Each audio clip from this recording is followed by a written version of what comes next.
स्वागतम सुस्वागतम.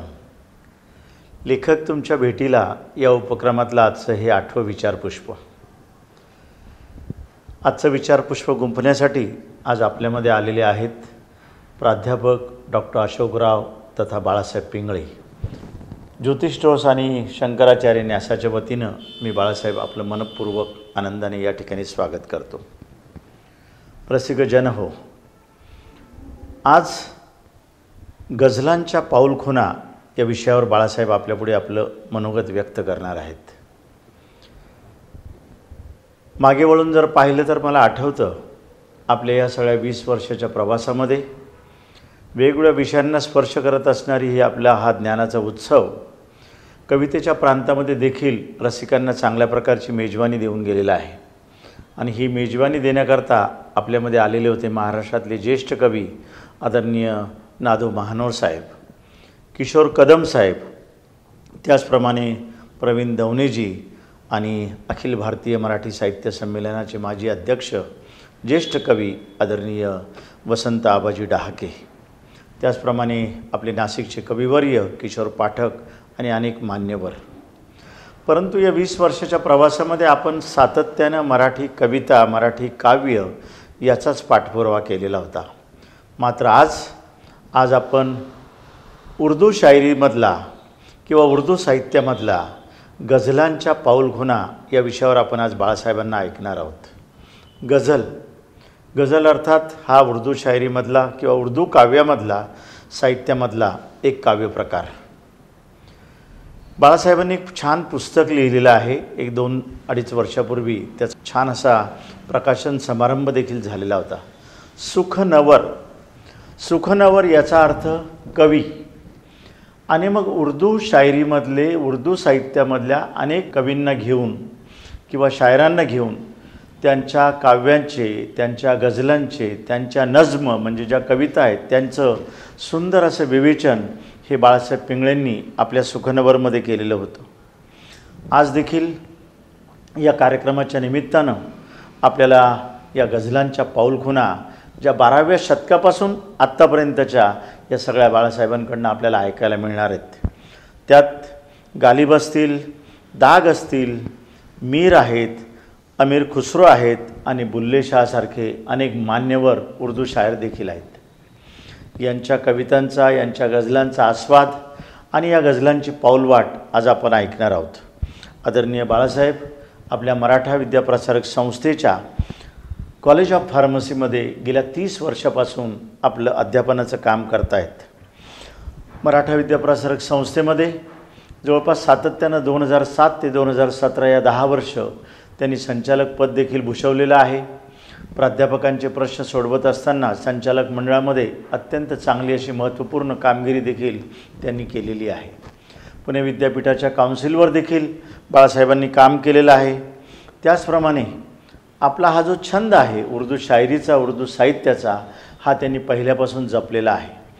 अनेक शायरांच्या कवितांचा, गझलांचा, नजमांचा चांगलं असं विवेचन किंवा कार्यक्रमातून त्यांचं प्रेझेंटेशन किंवा महाराष्ट्र टाइम्स, लोकसत्ता, सकाळ या वर्तमानपत्रातून सातत्याने या शायरीबद्दल किंवा शायरांबद्दल त्यांनी लेखन केलेलं आपण पाहिलेलं आहे.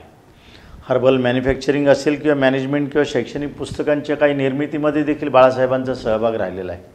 पण त्यांचं विशेष प्रेम हे उर्दूमधल्या या गझलांवर आणि नजमांवर खूप आहे.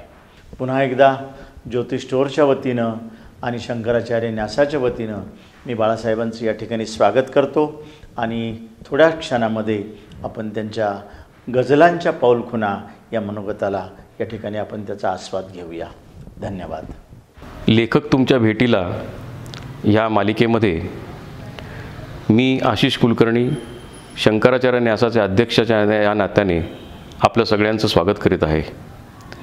ज्योती स्टोर्सबरोबर चालवलेला हा एक मोठा उपक्रम न्यासाच्या अन्य कार्यक्रमांमध्ये फार महत्त्वाचा आणि नियमित होणारा कार्यक्रम आहे.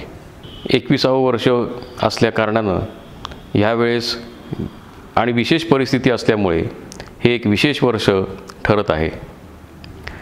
शंकराचार्य न्यासाची स्थापना डॉक्टर कुर्तकुटी शंकराचार्य जे करवीर पीठाचे शंकराचार्य होते, त्यांनी नाशिकमध्ये केली. आज नाशिकच्या धार्मिक, सांस्कृतिक, कला आणि शिक्षण क्षेत्रामध्ये न्यासाचं महत्त्वाचं योगदान आहे. गोदावरी किनारी असलेलं बालाजी मंदिर हे नाशिकच्या अनेक प्रेक्षणीय स्थळांपैकी एक म्हणून मोजलं जातं. तसंच न्यासाची भव्य वास्तू शंकराचार्य संकुल इथे असलेलं डॉक्टर कुर्तकोटींच्या नावावरचं सभागृह हे सुद्धा सांस्कृतिक कार्यक्रमांचं एक केंद्र म्हणून ओळखलं जातं. इथे असलेले संगीत मैफिली, एकांकिका स्पर्धा, चित्रकला स्पर्धा किंवा अन्य कार्यक्रम हे सर्वांकरता खुले असतात आणि विनामूल्य असतात.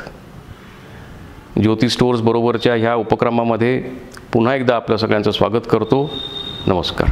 25 वर्षाची रुपेरी वाटचाल नाशिककरांच्या आर्थिक पाठबळ आणि आर्थिक कणा भक्कम होण्याकरता, मुलांच्या शिक्षणासाठी शैक्षणिक कर्ज, सर्वसामान्यांच्या स्वप्न पूर्ण करण्याकरता वाहन कर्ज, गृह कर्ज, तर अडीअडचणींच्या वेळेला सोने तारण कर्ज, त्याचबरोबर आता महिला स्वयंरोजगार कर्ज, अशा अनेक योजनांची गोदावरी बँकेने समाजाला सेवा दिली आहे.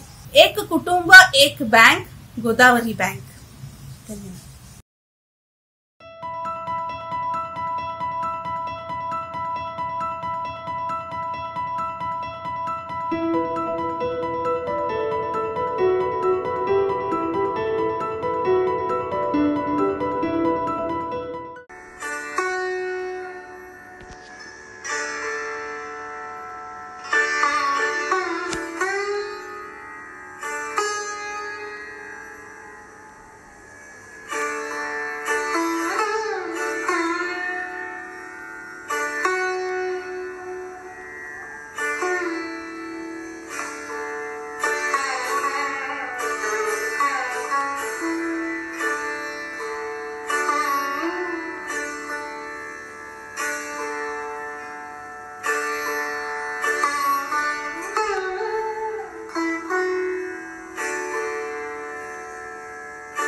नमस्कार रसिकजन.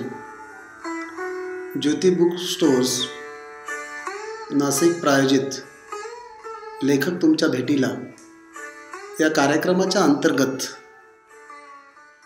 मला जो विषय देण्यात आलेला आहे तो आहे गझलच्या पाऊलखुणा.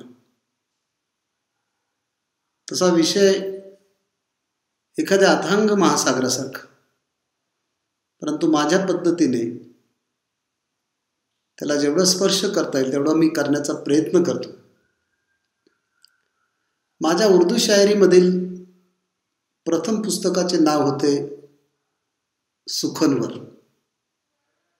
अनेक जण मला त्यावेळेस नेहमी प्रश्न करायचे की सुखनवर म्हणजे नेमकं काय, आणि आपण या पुस्तकाला सुखनवर हे नाव का दिलं. त्यावेळेस माझ्याकडनं अलगद एक शेर पुटपुटला जायचा, ज्याद्वारे मला विश्वाचा शायर म्हटलं तर वावगं ठरणार नाही, त्या गालिब साहेबांची ओळख झाली. है और भी दुनिया में सुखनवर बहुत अच्छे, है और भी दुनिया में सुखनवर बहुत अच्छे, कहते हैं कि गालिब का है अंदाज बयां, और कहते हैं कि गालिब का है अंदाज बयां. आणि नंतर कळत न कळत मला दुसरा शेर आठवला जायचा, रेखता के तुम ही नहीं उस्ताद हो गालिब, रेखता के तुम ही उस्ताद नहीं हो गालिब, कहते हैं अगले जमाने में कोई मीर भी था. या दोन शेरमध्ये शायरीच्या विश्वातील हुकमाचा एकटा, ज्याला अनेक ठिकाणी वेगवेगळ्या प्रसंगामध्ये त्या शायरच्या शेरची मेजवानी अनेकांना ऐकावयास मिळते, त्याद्वारे गालिब साहेबांची ओळख होते. आणि त्याचबरोबर ज्याला आपण खुदाय सुखन म्हणतो, असे शायर मीर तकी मीर यांची ओळख या दोन्ही शेरद्वारे होते. खरं तर गझलचं विश्व अनंत काळापासून चालू आहे. साधारणतः भारत पाकिस्तान फाळणीनंतर पाकिस्तान टेलिव्हिजनचा एक जो माइलस्टोन प्रोग्राम किंवा ज्याला हिस्टॉरिकल प्रोग्राम म्हणतात, सुखनवर या नावाने पाकिस्तान टेलिव्हिजन दरवर्षी एक वेगळ्या पद्धतीने पेश करत असत. आणि त्या कार्यक्रमांमध्ये मग मल्लिका फुखराज असेल,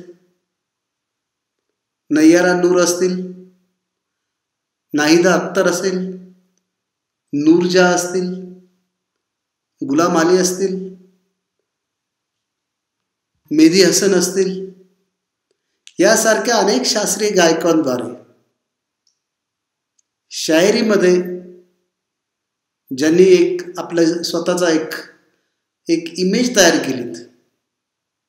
त्यामधील अकबर इलाहाबादी असतील, हाफिज जालंधरी असतील, गालिब, नासिर काझमी, मीर तकी मीर, दाग, अल्लामा इक्बाल व फैज अहमद फैज यासारख्या अनेक शायरांच्या गझल्स आणि नज्म एक प्रेक्षकांना मेजवानी असायची. सुखन म्हणजे गुप्तगुर आणि सुखनवर म्हणजे कवी. कवीचा उर्दू शायरीकडे जाणारा प्रवासा अगोदर मी आपल्याला सांगू इच्छितो की या उर्दू शायरीमध्ये सर्वात पॉप्युलर जर साहित्याचा फॉर्मॅट असेल तर तो एक गझल आणि दुसरा नज्म, ज्याला आपण कविता म्हणतो. आणि गझलच्या संदर्भातली जी काही आपल्याला माहिती जाणून घ्यायची ती पुढच्या 5-10 मिनिटांमध्ये मी निश्चितपणे आपल्याला सांगणार आहेच. परंतु या शब्दांची उत्पत्ती कशी झाली हे जाणून घेणं अत्यंत महत्त्वाचं आहे. अरबी भाषेत गझल, ज्याला प्रेमालाप करणे असं म्हणतात, असा एक शब्द आहे. त्यापासून या शब्दाची निर्मिती झाली असं जाणकारांचं मत आहे. 7व्या शतकामध्ये अरबी भाषेमध्ये कसिदा, ज्याला स्तुती काव्य म्हणतात, असा काव्य प्रकार आम होता. आणि त्या काळामध्ये गझल हा प्रकारच अस्तित्वात नव्हता. मूळचं जे वाङ्मय अरबी साहित्यामध्ये, त्यामध्ये कशिदा या काव्य प्रकाराला अत्यंत महत्त्वाचं स्थान दिलं जायचं. आणि 8व्या शतकामध्ये ज्यावेळेस अरबांनी इराण पादाक्रांत केला, अरब राज्यकर्ते बनले, साहजिकच अरबी भाषेवरती पर्शियन भाषेचा किंवा पर्शियन वाङ्मयाचा प्रभाव पडू लागला, कारण ती राज्यकर्त्यांची भाषा बनली. कसिदा या काव्य प्रकारात अमीर, उमरावजान, उमरा, बादशाह क्वचित प्रसंगी परमेश्वराची स्तुती किंवा अल्लाची स्तुती करण्याकरता कसिदा रचण्यात आले. आणि ते ज्यावेळेस पेश केले जायचे किंवा प्रेझेंट केले जायचे त्यावेळेस सत्ताधारी किंवा धनाढ्य जी माणसं असायची ती जे कशिदा पेश करायचे त्यांना काहीतरी मोबदला म्हणून ठराविक रक्कम दिली जायची. कसिद्याच्या प्रारंभी वातावरण निर्मितीसाठी 2-4 ओळी, त्या प्रेम काव्याला शोभतील अशा 2-4 ओळी प्रास्ताविकाच्या अगोदर म्हटल्या जायच्या आणि त्या ओळी म्हणजे तजबीब असे म्हणतात. सांस्कृतिकदृष्ट्या अरबांपेक्षा पर्शियन वाङ्मय किंवा पर्शियन कवींना,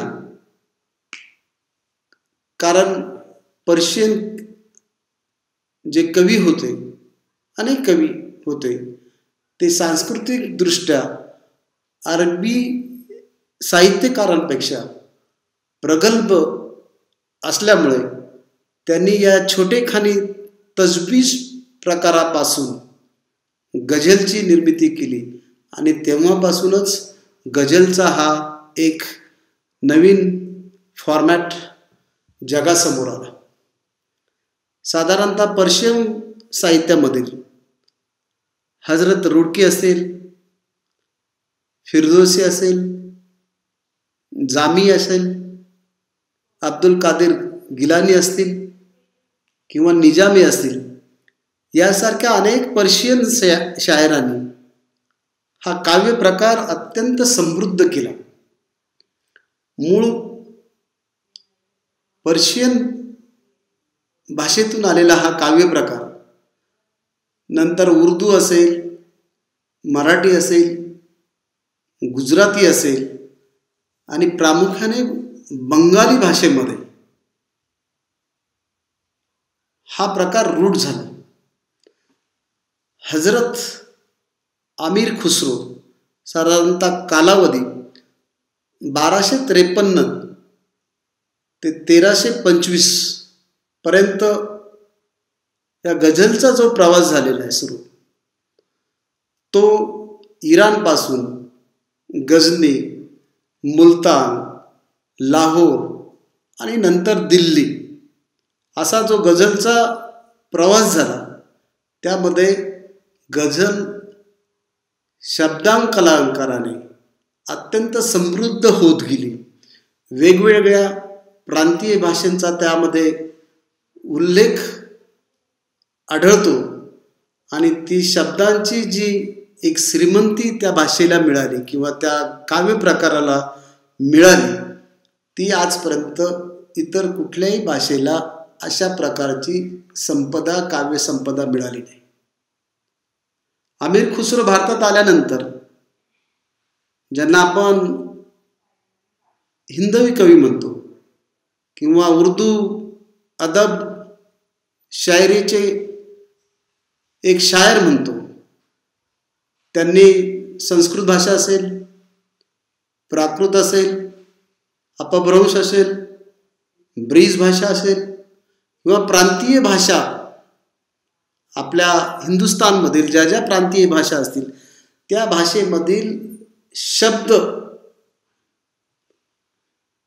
चा संग्रह ह्या गझल काव्य प्रकारामध्ये टाकण्याचा प्रयत्न केला.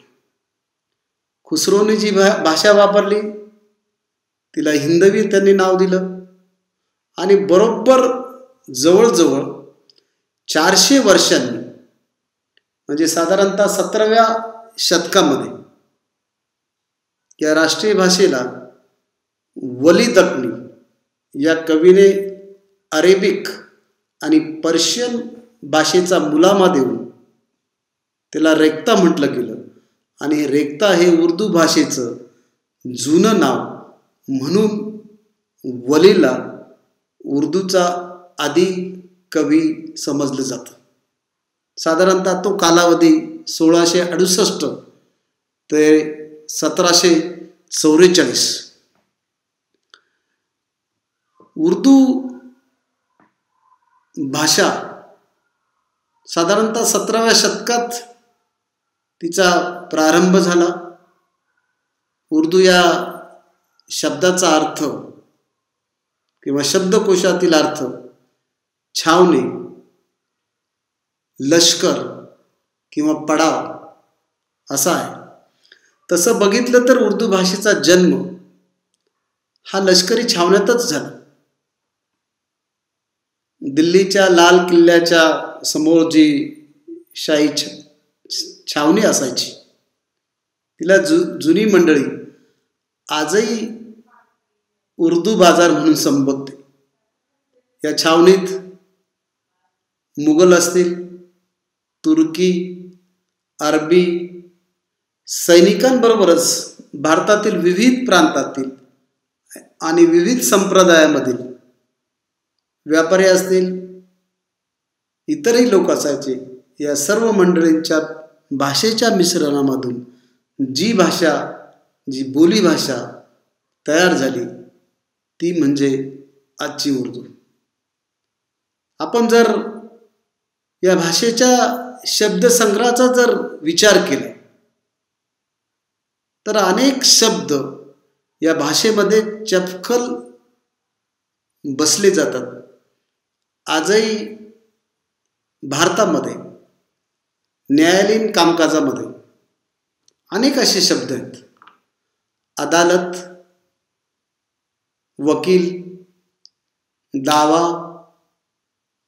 पेशी, मजकूर, अर्जी, फैसला, तारीख, गवाह, मुजरिम, मुलजिम, फौजदार, तहसीलदार, मामलेदार, जागीरदार, वतनदार, जामीन असे अनेक शब्द या भाषेचे अविभाज्य घटक आहेत आणि आपण ते दैनंदिन वापरत असतो. कधी कधी असा एक शब्द आपण कायम उच्चारतो, उपाद. खरं तर हा शब्द उर्दू पर्शियन भाषेचा अपभ्रंश आहे. उफ ए वाद, उप आणि त्याचा अपभ्रंश झाला उपाद. अशा ह्या सर्व शब्दांचा जो एक खजिना ह्या उर्दूच्या ऊर्जित अवस्थेत किंवा वैभवामध्ये जो विविध क्षेत्रातील किंवा विविध प्रांतातील शायरांनी जो त्यांच्या परीने जो सहभाग नोंदवला, त्यामुळे उर्दूला एक वेगळ्या प्रकारचं वैभव मिळालं आणि त्यामुळे उर्दूची जादू काही वेगळीच होती. आणि त्यामुळेच हिंदी चित्रपटसृष्टीमध्ये आपल्याला ज्या काही उर्दू शायरीमधले काही डायलॉग असतील, काही शेर असतील, त्यामुळे एक वेगळ्या प्रकारची जादू आपल्याला बघायला मिळते. उर्दू वेगवेगळ्या विभागामध्ये वेगवेगळ्या नावाने ओळखली जाते. कधी तिला दखनी उर्दू म्हटलं जातं, कधी लखनौ उर्दू म्हटलं जातं, कधी खडी बोली म्हटलं जातं, कधी रेखता म्हटलं जातं, कधी औंधी उर्दू म्हटलं जातं, तर कधी गुलाबी उर्दू. यामधील या सर्व वेगवेगळ्या प्रांतातील ज्या उर्दूच्या ज्या सब डिव्हिजन्स आहेत, त्यातील अदब, उर्दूमधील अदब, वजन आणि भारदस्तपणा जो आढळतो तो वेगवेगळ्या शब्दांमुळे त्याला एक वेगळ्या प्रकारची रंगत येते. जसं काही शब्द आहेत उर्दूमध्ये, हुजूर, तशरीफ रखिए, जनाब, आदाब, खातिन हजरात, ही जी काही शब्द आहेत यामुळे उर्दू रसरशीत झालेली आहे आणि ते जे वजन किंवा तो भारदस्तपणा या उर्दू भाषेला मिळाला आहे तो काहीतरी अफलातून आहे. हिंदू भूमीमध्ये उर्दू दख्खनमध्ये जन्मली. तिचा जन्म दख्खनमध्ये झाला. ज्या औरंगाबादचे सिराज औरंगाबादी नावाचे एक अत्यंत प्रसिद्ध असे शायर आहेत, ज्यांनी एक गझल लिहिलेली, खबरे तयूरे इश्क सुन, खबरे तयूरे इश्क सुन, न जुनू रहा न परी रही, न जुनू रहा न परी रही, जो रही सो बेखबरी रही. जन्म दख्खनमध्ये, दिल्लीमध्ये उर्दू जगली आणि लखनौमध्ये नवाबांच्या आधाराने ती फुलली. तर पाकिस्तानमध्ये बहुतेक नागरिकांची मातृभाषा ही पंजाबी, सिंधी आणि पश्तो असताना सुद्धा भारत पाक फाळणीनंतर पाकिस्तानने उर्दू भाषेला राष्ट्रभाषेचा दर्जा दिला. साधारणतः पाकिस्तानचा जर विचार केला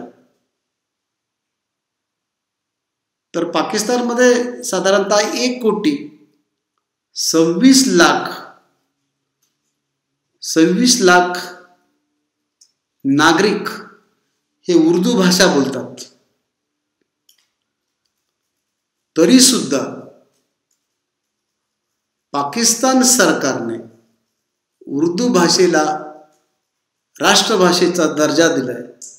खरं तर राज्यसत्ता आणि धर्मसत्तेमधील जे द्वंद्व भारत पाकिस्तान फाळणीच्या वेळी चालू होतं, त्यामुळे उर्दू भाषा ही पाकिस्तानची राष्ट्रभाषा म्हणून घोषित करण्यात आली किंवा तिथल्या राज्यकर्त्यांनी किंवा साहित्यकारांनी तिला आपलेसं केलं. आणि त्याच वेळेस खरं जर विचार केला तर उर्दू ही मुसलमानांची भाषा नाहीच आणि तिच्यावर त्यांचा मालकी हक्क सुद्धा नाही. आणि आपल्या राज्यकर्त्यांनी तिच्यावर हक्क सांगणे तर सोडाच, तिच्या संवर्धनासाठी फारसे प्रयत्न सुद्धा केले नाहीत. शेवटी भाषा ही मानवी समूहाच्या जगण्याचं, चालीरीती, रूढींचं, परंपरांचं, प्रथा परंपरांचं, श्रद्धांचं प्रतिबिंब वागवत असते. या सगळ्यातून त्या समाजाची संस्कृती प्रतिबिंबित होते. या बाबी बदलल्या किंवा लोप पावल्या की संस्कृती बदलते. संस्कृती बदलली की भाषा बदलते. भाषा बदलते ज्यावेळेस भाषा आणि संस्कृती हातात हात घालून नांदतात, बदलतात, त्यावेळेस एक सांस्कृतिकदृष्ट्या एक प्रगल्भ समाज निर्मिती होते. हे सर्वदूर चित्र जगाच्या वेगवेगळ्या भाषांमध्ये सर्वदूर चालू आहे. उर्दू भाषेने हिंदी रंगभूमीनंतर, ज्याला आपण ड्रामा म्हणतो, हिंदी ड्रामा, प्रथम प्रवेश उर्दू भाषेचा हिंदी रंगभूमीवर झाला आणि त्यानंतर ती अलगदपणे चित्रपटसृष्टीमध्ये तिचा प्रवेश झाला. हिंदी चित्रपटसृष्टीवर राज्य करणारे अनेक शायर आहेत. शकील बदायुनी असतील, जानिसार अख्तर असतील, सायर लुधियानवी असतील, गुलजार असतील, आनंद बक्षी असतील, राजा मेहंदी असतील, जावेद अख्तर असतील, कैफी आझमी असतील, अनेक शायर. या प्रत्येकाने या भाषेचं सौंदर्य ओळखून रसिकांमध्ये संवाद साधण्याचं जे कौशल्य त्यांनी आत्मसात केलं. कारण भाषा ही तुमची ओळख असते. भाषा ही कुणा एका जाती धर्माची नसून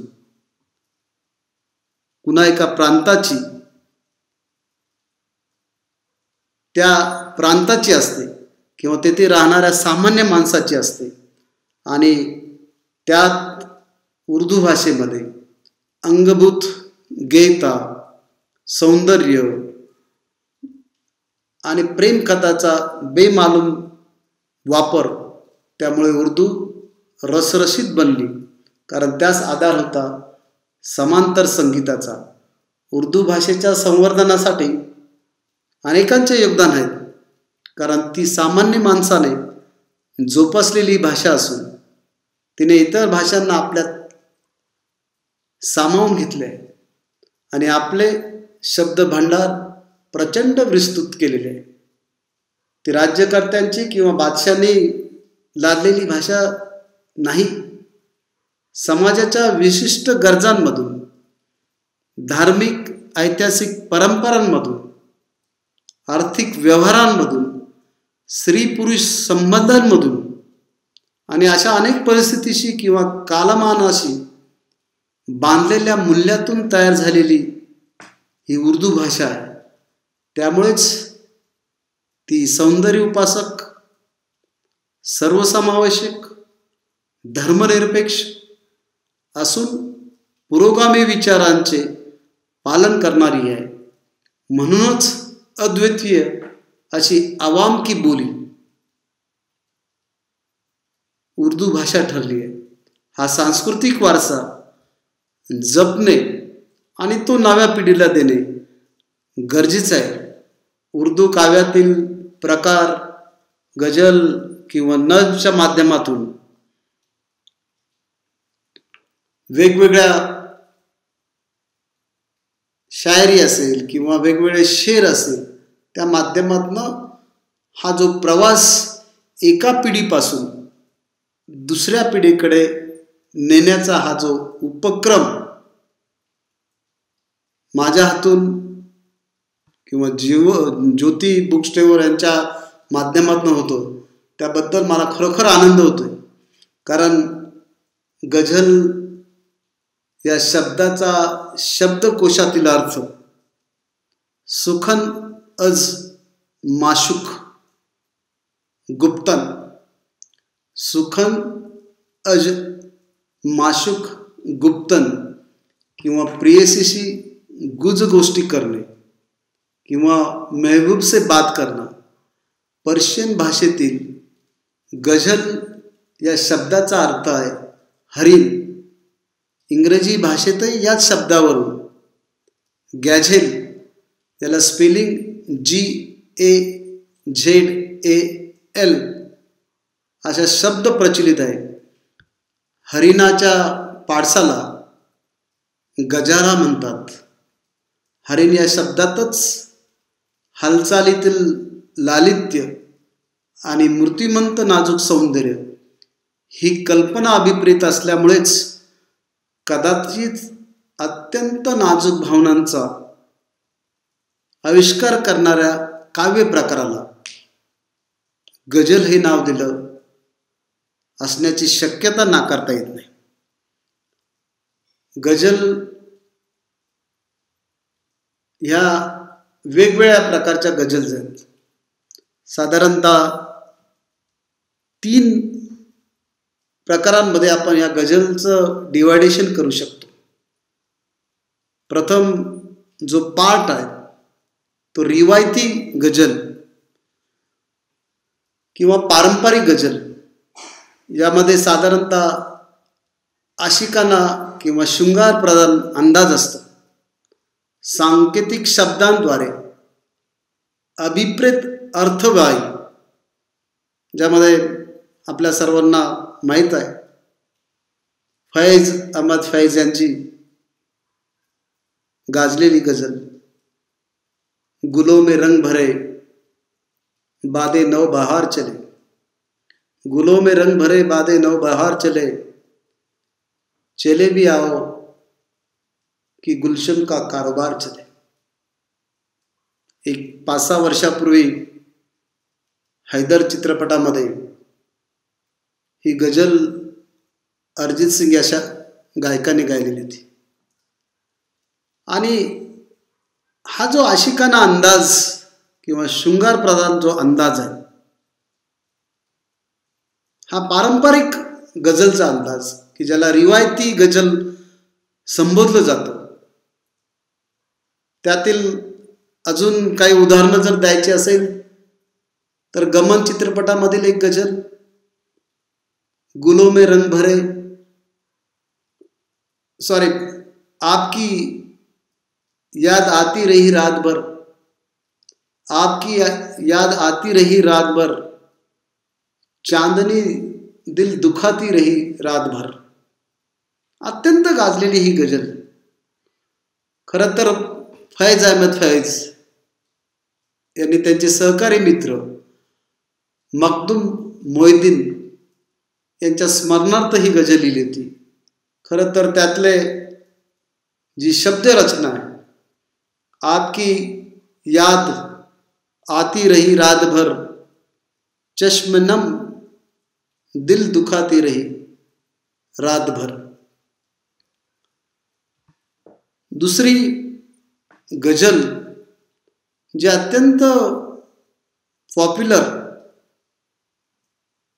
मोमीन खां मोमीन ज्यांना गालिबचे समकालीन शायर म्हटलं जातं, त्यांची अत्यंत गाजलेली गजल, वो जो हम में तुम में करार था, वो जो हम में तुम में करार था, तुम्हें याद हो कि न याद हो, वो जो हम में तुम में करार था, तुम्हें याद हो कि न याद हो, वही यानी वादा निभा का, तुम्हें याद हो कि न याद हो. या संदर्भात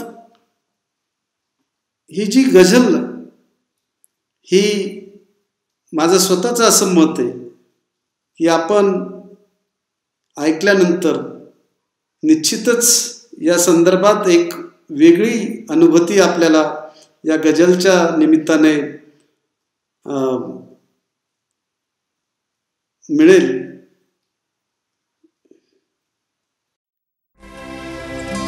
वो जो हम में तुम में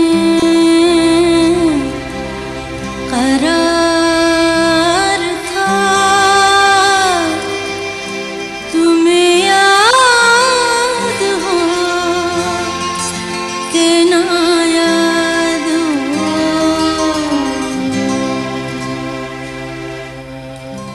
वो जो हम में तुम करार था,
गजल मोमीन खा मोमीन यांची नय्यारा नूर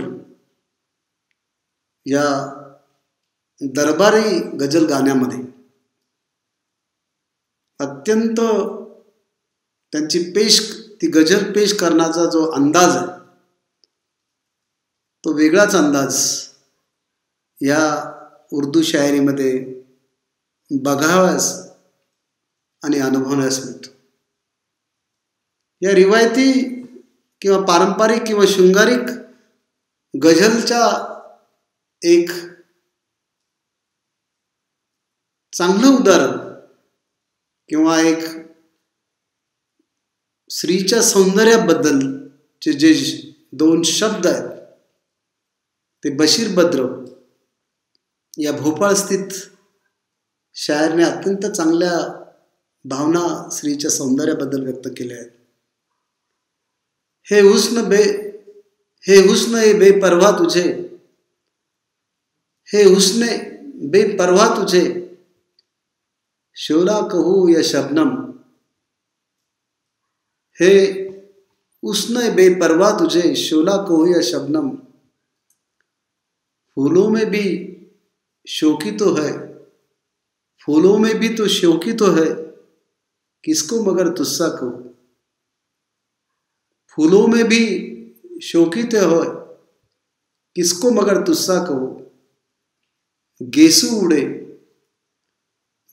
उड़े मैकी फिजा, जादू करे आंखें तेरी, गेसू उड़े मैकी फिजा, जादू करे आंखें तेरी, सोया हुआ मंजर कहूँ या जागता सपना कहूँ.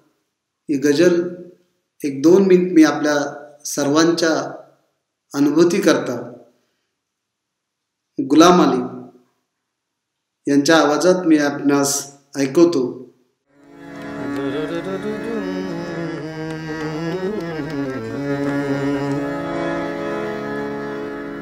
ये 4-5 मिनट के लिए ये गज़ल पेश कर रहा हूँ, उसके बाद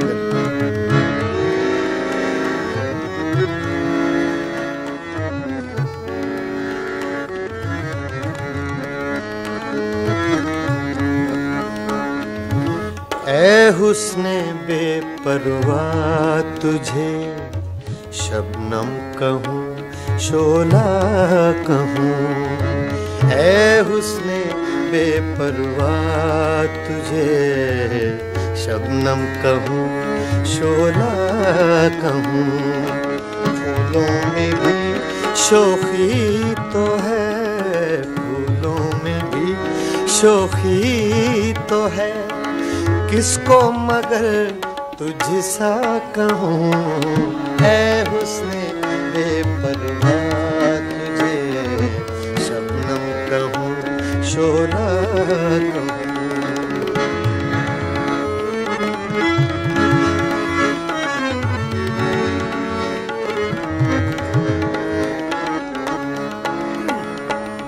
ऐ हुस्ने बेपरवा तुझे शबनम कहूँ शोला कहूँ शोला कहूँ, ऐ हुस्ने बेपरवा तुझे शबनम कहूँ शोला कहूँ, फूलों में भी शोखी तो है, फूलों में भी शोखी तो है, किसको मगर तुझसा कहूँ, ऐ हुस्ने बेपरवा तुझे शबनम कहूँ शोला कहूँ.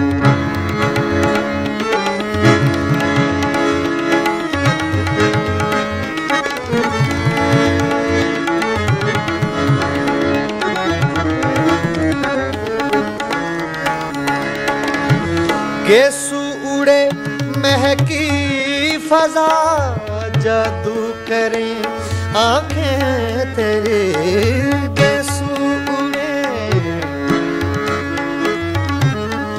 गेसू उड़े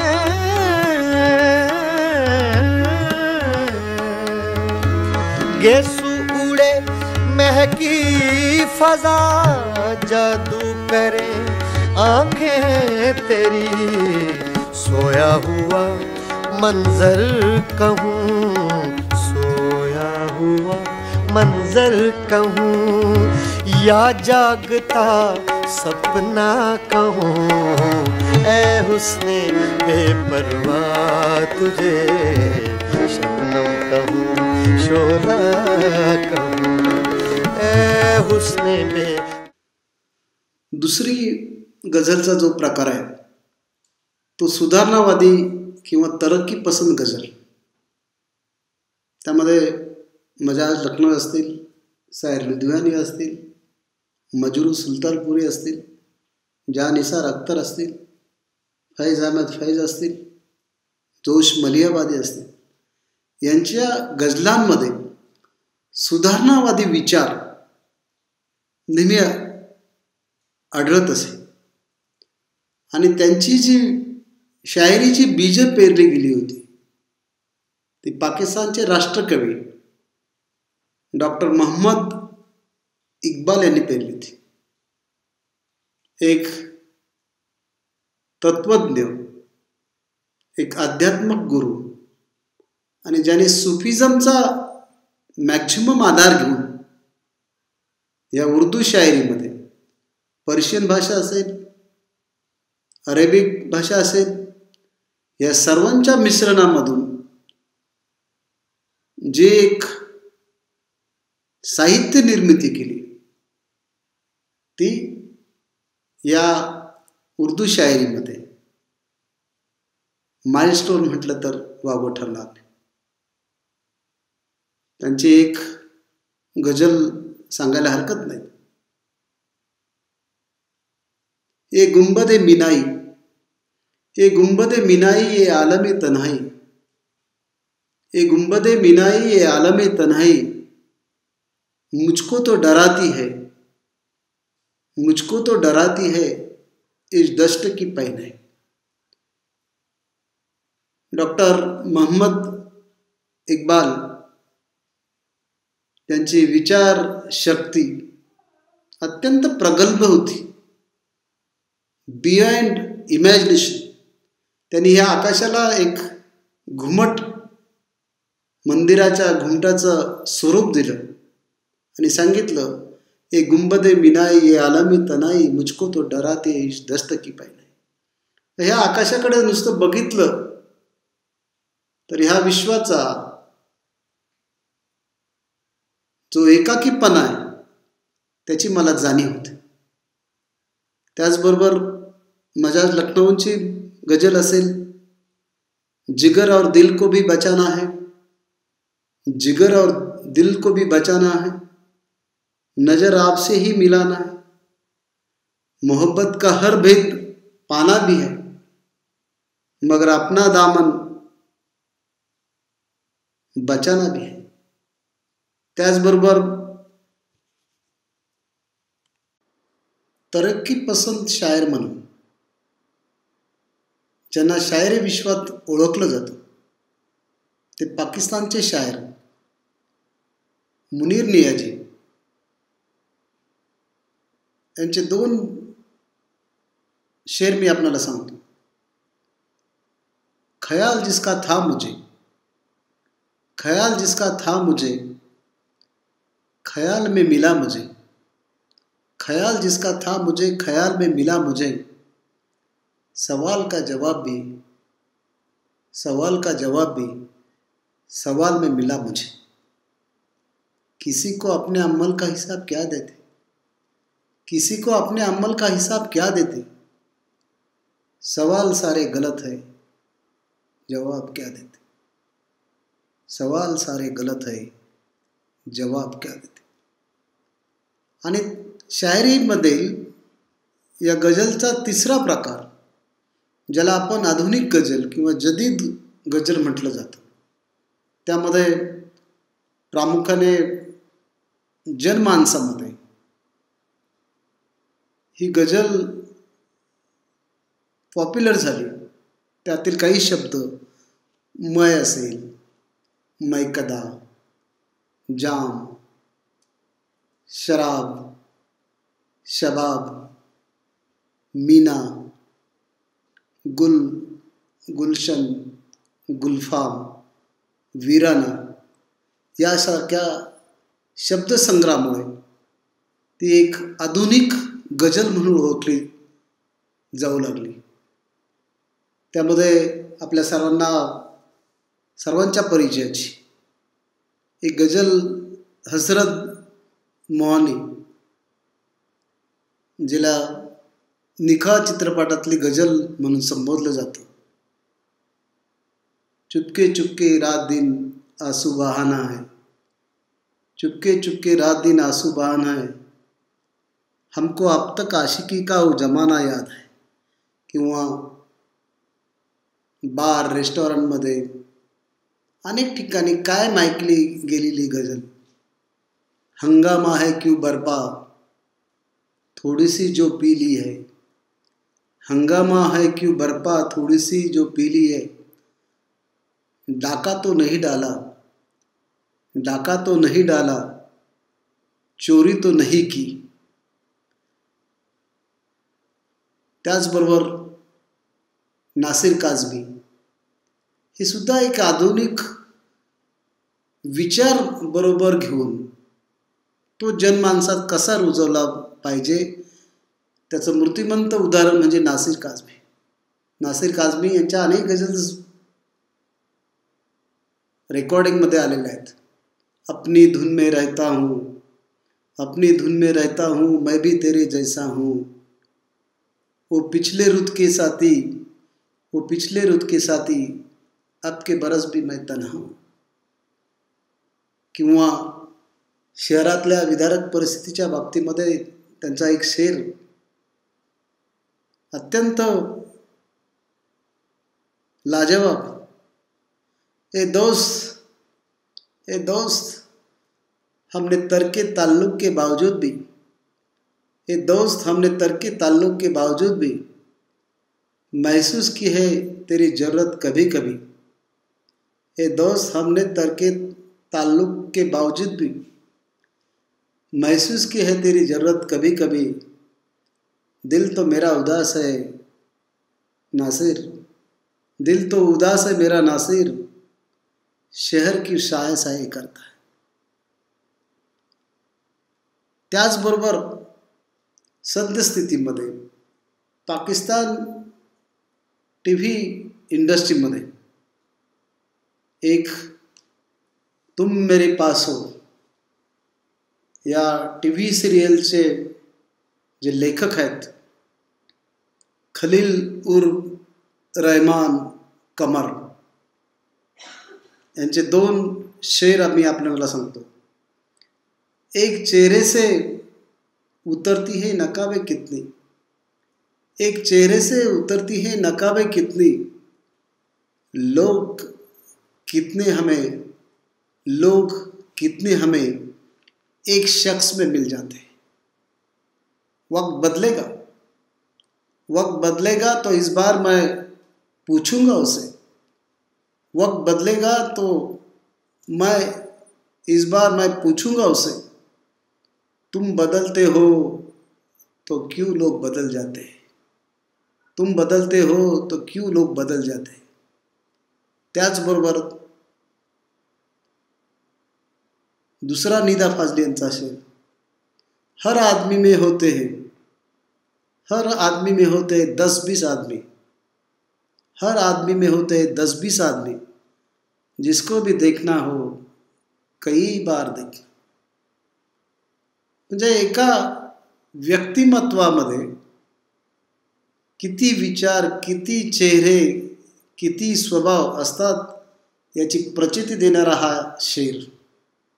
त्याचबरोबर जॉन एलिया अत्यंत वादग्रस्त शायर, त्यांची लेखणी विलक्षण विचार किंवा प्रभावी विचार असलेली त्यांची शायरी.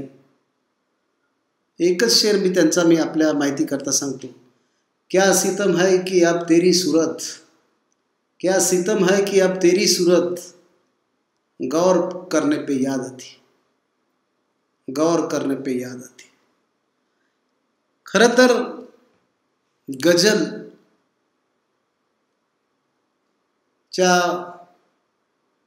संदर्भात अनेक शायरांनी गझल म्हणजे काय, गझल फन काय, गझलचा उगम कसा होतो आणि कशी ती सामान्य जनांच्या हृदयापर्यंत पोहोचते त्याबद्दल अनेकांनी लिहिले। गजल में बंदिशे अल्फाज ही नहीं सब कुछ, गजल में बंदिशे अल्फाज ही नहीं सब कुछ, जिगर का खून कुछ चाहिए असर के लिए। आणि त्याचबरोबर जा निसार अख्तर हे अत्यंत थोडक्या शब्दामध्ये व्यक्त होतात। गजल क्या है, गजल का फन क्या है, हमसे पूछिए। गजल क्या है, गजल का फन क्या है, हमसे पूछिए।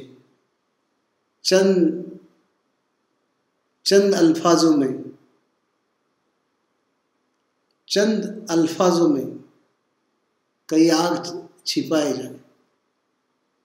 गझलची बांधणी म्हणजे एकाच वृत्तातील एकच काफिया ज्याला आपण यमक म्हणतो आणि रदीफ ज्याला अंत्ययमक म्हणतो असलेल्या दोन दोन ओळींच्या शेर ज्याला दोन ओळीं मिळून एक शेर म्हटलं जातं, किमान 7-9 किंवा विषम संख्येनुसार 17 काव्यपंक्तीपर्यंत गझलची बांधणी असते। साधारणतः शेर हा 2 ओळींचा असतो। प्रत्येक शेर हा एक स्वतंत्र कविता असते आणि त्यामध्ये साधारणतः पहिली जी शब्दरचना असते त्याला उलाय मिश्रा म्हटलं जातं आणि दुसरी जी पंक्ती असते तिला सानी मिश्रा म्हटलं जातं। परत स्वतंत्र कविता असताना गझलचं क्लासिफिकेशन 2 प्रामुख्याने प्रकारामध्ये केले जातं। गझल गैर मुसलसल की ज्यामध्ये प्रत्येक शेरचा विषय वेगवेगळा असतो। उदाहरणार्थ हंगामा है क्यों बरपा थोडी सी पिये, त्या प्रत्येक गझलमधला प्रत्येक शेर आपण बघा, प्रत्येक शेरचा विषय वेगळा। आणि गझल मुसलसल प्रत्येक शेरचा विषय एकच असतो। चुपके चुपके रात दिन आंसू बहाना है, ही साधारणतः उदाहरण खातीर गझल गैर मुसलसल म्हणजे काय किंवा गझल मुसलसल म्हणजे काय। आणि गझलच्या पहिल्या शेरला मतलब म्हटलं जातं किंवा शायर ज्यावेळेस गझल गातो त्यावेळेस मतलब पेशे खिदमत आहे असं म्हणतो आणि शेवटच्या शेरमध्ये त्या शायरचं टोपण नाव किंवा ज्याला आपण तकल्लुस असं म्हटलं जातं उर्दूमध्ये त्याचा उल्लेख केला जातो आणि त्या शेवटच्या शेरला मक्ते में नाम आएगा असं म्हटलं जाते, म्हणजे ज्यामध्ये शायरचा नावाचा उल्लेख केला जातो त्याला मक्ता असं म्हटलं जातं आणि ती शेवटची त्या गझलमधली एक शेवटची काव्यपंक्ती असते। गझल तर आपण अनेक जण स्वतंत्र कविता म्हणतो, वृत्त म्हणतो, परंतु माझ्या मते गझल ही वृत्त नसून एक ती वृत्ती आहे बौद्धिक सौंदर्याची, प्रगल्भ मानसिकतेची आणि विलक्षण संवेदनशीलतेची। त्यामुळे गझल संगीतापासून वेगळी करताच येत नाही।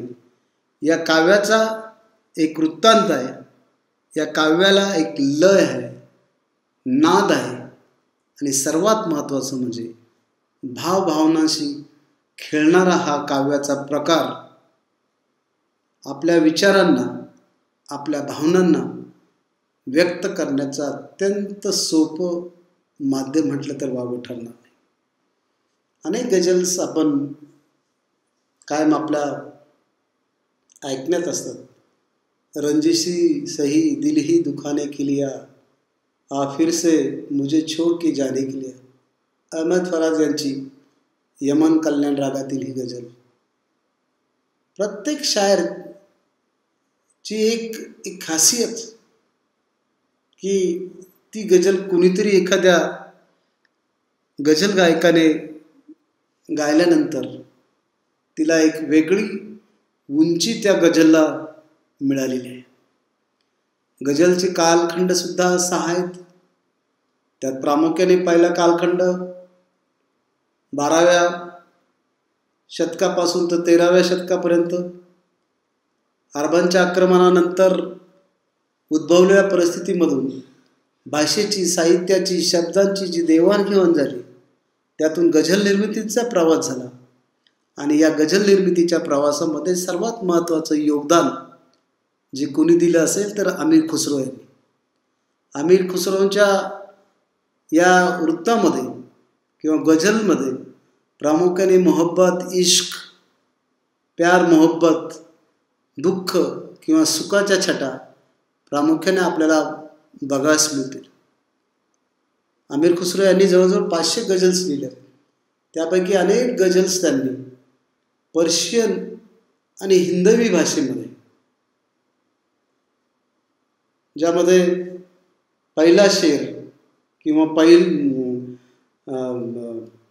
पहिली काव्यपंक्ती ही पर्शियन भाषेमध्ये, दुसरी काव्यपंक्ती ही हिंदवी भाषेमध्ये किंबहुना ब्रिज भाषेमध्ये, सर्वात अनेकांनी ऐकलेली असलेली अमीर खुसरो यांची गझल गुलामी चित्रपटामध्ये जी गुलजारांनी तरही मिसरा किंवा तरही गझल म्हणून जी शब्दबद्ध केली ती जिहाल मिस्किन मकुन तगाफुल, जिहाल मिस्किन मकुन तगाफुल, दुराए नैना बनाए बतिया, किताब हिजरा न दारा में जा, न लेहू काहे लगाए छतिया.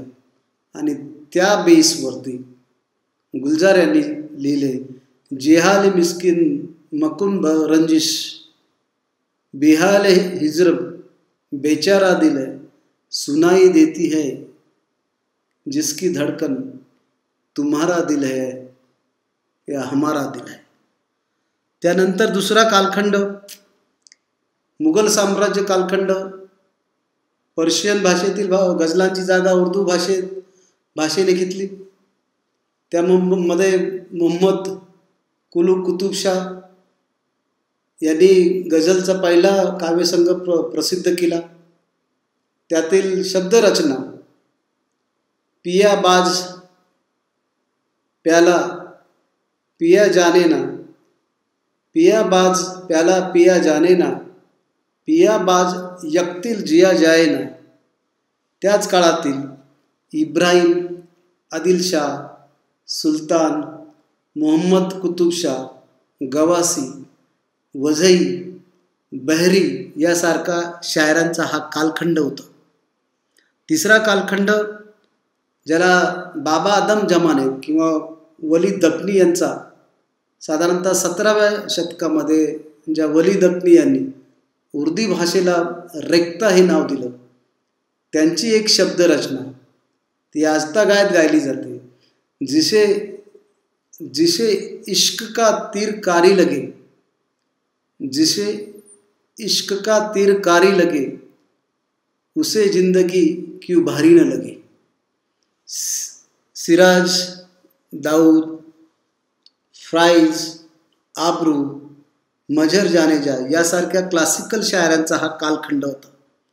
चौथा कालखंड हा 1760 ते 1800 मध्ये ज्याला शायरीचा देवता म्हटलं जातं मीर तकी मीर यांचा, त्यांच्याबरोबरच सौदा असेल, दर्द असेल, असर ताबा असेल, जिया असेल, सुफी तत्वज्ञानाशी संबंधित अनेक शायर या कालखंडातील, त्यातील खुदाए सुकन किंवा शायरीचा देवता मीर तकी मीर हा एक शायर आणि त्याच्या काव्यपंक्ती आपल्याला आजही सर्व दूर ऐकायला मिळतात.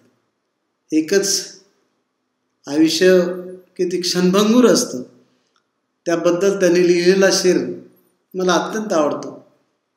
हस्ती अपनी हुबाब किसी है, हस्ती अपनी हुबाब किसी है. म्हणजे आपलं आयुष्य हे एक बुडबुड्यासारखं, पाण्यावरच्या बुडबुड्यासारखं. ये नुमाइश शराब किसी है, ये नुमाइश शराब किसी है. म्हणजे आयुष्याचं हे प्रेझेंटेशन हे एक मृगजळ आहे. नाजुकी उसके लब की क्या कही है, नाजुकी उसके लब की क्या कही है, पंखुड़ी एक गुलाब किसी है, पंखुड़ी एक गुलाब किसी है. पाचवा जो कालखंड आहे तो गालिब, जोग, मोमिन खां मोमिन, शेवटचे मुघल बादशाह बहादूरशाह जफर यांचा. गालिब यांचं साहित्य अजरामर साहित्य, त्यातील अनेक शेर दैनंदिन वापरामध्ये असतात.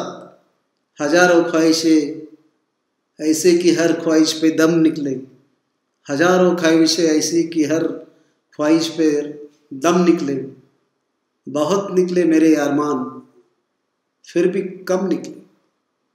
किंवा बहादूरशाह जफर ज्यांना उभं आयुष्य बदनसीब आयुष्य म्हणून जगलं. हा बादशाह, जगणारा बादशाह, कितना है बदनसीब जफर दफन के लिए, कितना है बदनसीब जफर के दफन के लिए, 2 गज जमी भी न मिली कुए यार में. त्याचबरोबर या सर्वांचं एक फिलॉसॉफी जी परकोलेट पुढच्या काळामध्ये झाली, त्यामध्ये अल्लामा इक्बाल यांना पाकिस्तानचे राष्ट्रीय कवी म्हटलं जातं, त्यांचं योगदान अत्यंत महत्त्वपूर्ण होतं. 6वा कालखंड हा स्वातंत्र्याच्या कालावधीचा किंवा दुसऱ्या महायुद्धाच्या परिस्थितीत. त्यामध्ये सुद्धा जिगर मुरादाबादी असतील, त्यांचे अनेक गाजलेले शेर, ये इश्क नहीं आसां, ये इश्क नहीं आसां, इतना की समझ लीजिए, इतना की समझ लीजिए, एक आग का दरिया है, एक आग का दरिया है और डूब के जाना है. नंतरच्या काळामध्ये पाकिस्तानमध्ये शाहिरा, ज्यांना पाकिस्तान कस्टम अधिकारी म्हणून गौरवलं जातं, त्या परवीन शाकीर यांची शायरी आधुनिक विचारांची ठेवण असलेली, सौंदर्याप्रती आस असलेले विचार मांडण्यामध्ये त्या अत्यंत अग्रेसर होत्या. त्यांची मेहदी हसन यांनी गायलेली गझल, कुबकू फैल गई बात शनासाई की, कुबकू बात फैल गई शनासाई की, उसने खुशबू की तरह मेरी पजीराई की, उसने खुशबू की तरह मेरी पजीराई की. यासारख्या स्त्रीप्रधान विषयावरती लेखन करून एक वेगळा आदर्श परवीन शाकीर यांनी निर्माण केला. त्यांच्याबरोबरच किशोर नाईद असतील, फातमा हसन असतील, या स्त्रीप्रधान लेखिका किंवा कवी, त्यांच्याबरोबरच अत्तर नफीस असतील, एहसास दानिश असतील, अहमद फराज असतील, या सर्वांनी वेगवेगळ्या विषयावरती आपले योगदान ह्या उर्दू शायरीमध्ये दिले. आधुनिक कालखंड हा राजकीय किंवा सामाजिक विषयांवरती विचार प्रकट करण्याचा होता. त्यामध्ये गुलजारांनी चांगलं काम केलं आहे, बशीर बद्र यांनी केलेलं आहे, सुदर्शन फाकीर, निदा फाजली, आणि समाज व्यवस्थेशी आणि चित्रपट व्यवस्थेचं जे कोलॅबरेशन किंवा समाज व्यवस्थेला चित्रपट सृष्टीमध्ये एकत्रित आणून समाज प्रबोधनाचं जे काम केलेलं आहे ते अत्यंत उल्लेखनीय. यामध्ये बशीर बद्र यांचा शेर अत्यंत गाजलेला शेर, अनेक वेळा वेगवेगळ्या इवन पार्लमेंटमध्ये सुद्धा अनेक राजकीय नेत्यांनी म्हटलेलं आहे, कुछ तो मजबूरियाँ रही होगी, कुछ तो मजबूरियाँ रही होगी, यूँ कोई बेवफा नहीं होता, कुछ तो मजबूरियाँ रही होगी, यूँ कोई बेवफा नहीं होता. त्याचबरोबर प्रेमाचा आविष्कार दाखवणारा अहमद फराज त्यांचा एक शेर किंवा त्यांची गाजलेली गझल, अब के हम बिछड़े तो शायद ख्वाबों में मिलेंगे, अब के हम बिछड़े तो शायद ख्वाबों में मिलेंगे, जिस तरह सूखे हुए फूल किताबों में मिलेंगे. किंवा तदनंतरच्या काळामध्ये थोडी थोडी पिया करो, चांदी जैसा रंग है तेरा, यासारख्या मैखाना, मय, शराब, पैमाना, जाम या विषयाशी संबंधित गझल हॉटेलच्या फ्लोअरवरती अलगद केव्हा पुसली. आणि त्या अगोदरचा जो दरबारी गझलचा काळ होता त्यामध्ये बेगम अख्तर असतील, इक्बाल बानो असतील, फरीदा खानम असतील, यांच्या गायनामुळे एक प्रतिभावंत रसिकजन ह्या शायरीला लाभला होता. अनेकांना नज्म आणि गझल यामध्ये अनेक जण गोंधळ करतात. नज्म एक स्वतंत्र कविता. आज फैयाज हाशमी यांनी लिहिलेली गझल, आज जाने की जिद ना करो, आज जाने की जिद ना करो, किंवा वो कागज की कश्ती वो बारिश का पानी, सुदर्शन फाकीर यांनी लिहिलेली वो कागज की कश्ती वो बारिश का पानी, किंवा अभी तो मैं जवान हूँ हवा भी खुशगवार है, अभी तो मैं जवान हूँ हवा भी खुशगवार है, गुलों पे निखार है, तरुण में हजार है, बहारपुर बहार है. हाफिज जालंधरी यांची गझल मलिका पुखराज यांनी अत्यंत सरळ आणि सोप्या शब्दामध्ये जी गायलीत, या नज्मवरती अनेक विद्यापीठांमध्ये अनेकांनी संशोधनाचा विषय म्हणून या नज्म सिलेक्शन केलं होतं.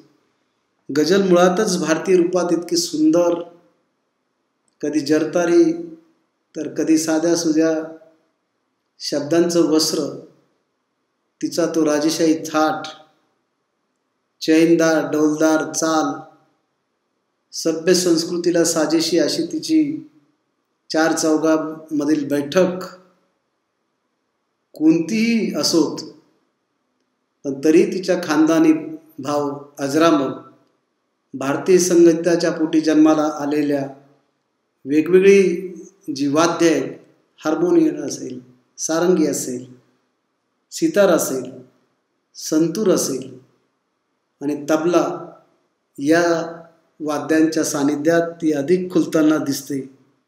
अनेक शायरीमध्ये सुद्धा अनेक प्रकार निघालेत. मैखाने की शायरी, सियासत की शायरी, निसर्गाशी संबंधित शायरी, यामध्ये वेगवेगळ्या शायरने वेगवेगळे विषय त्यामध्ये टाकलेत.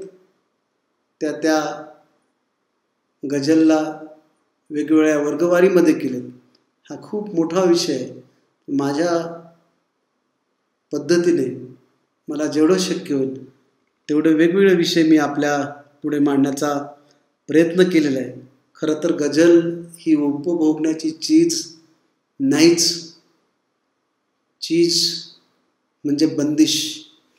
गझल ही उपभोगण्याची चीजच नाही, ती चीज आहे अनुभवण्याची, शब्दनशब्द जगण्याची, स्वरनस्वर गोंजारण्याची आणि हृदयात साठवण्याची.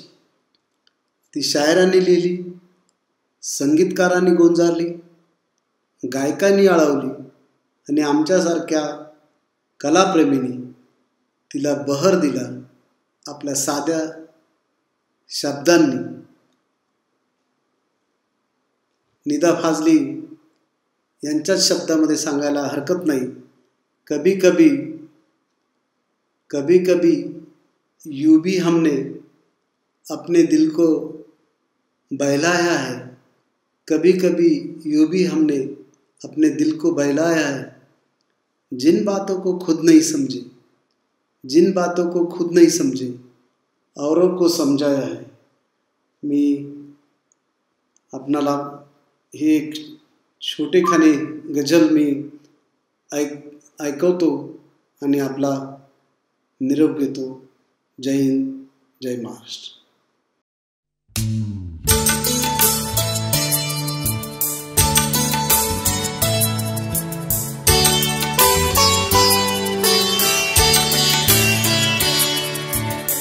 कभी कभी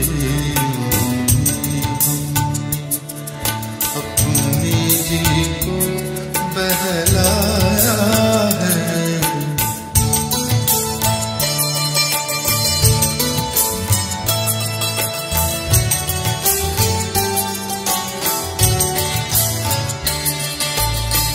कभी कभी अपनी जी को बहलाया है. जिन बातों को खुद नहीं समझे औरों को समझाया है. कभी कभी अपनी जी को बहलाया है.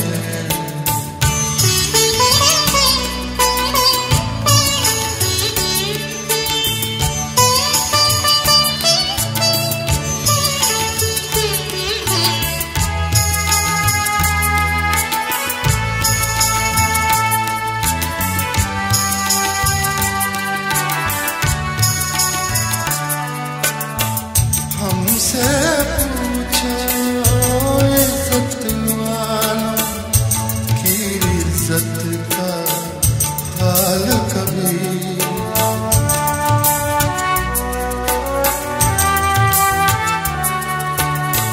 हमसे पूछो इज्जत वालों की इज्जत का हाल कभी.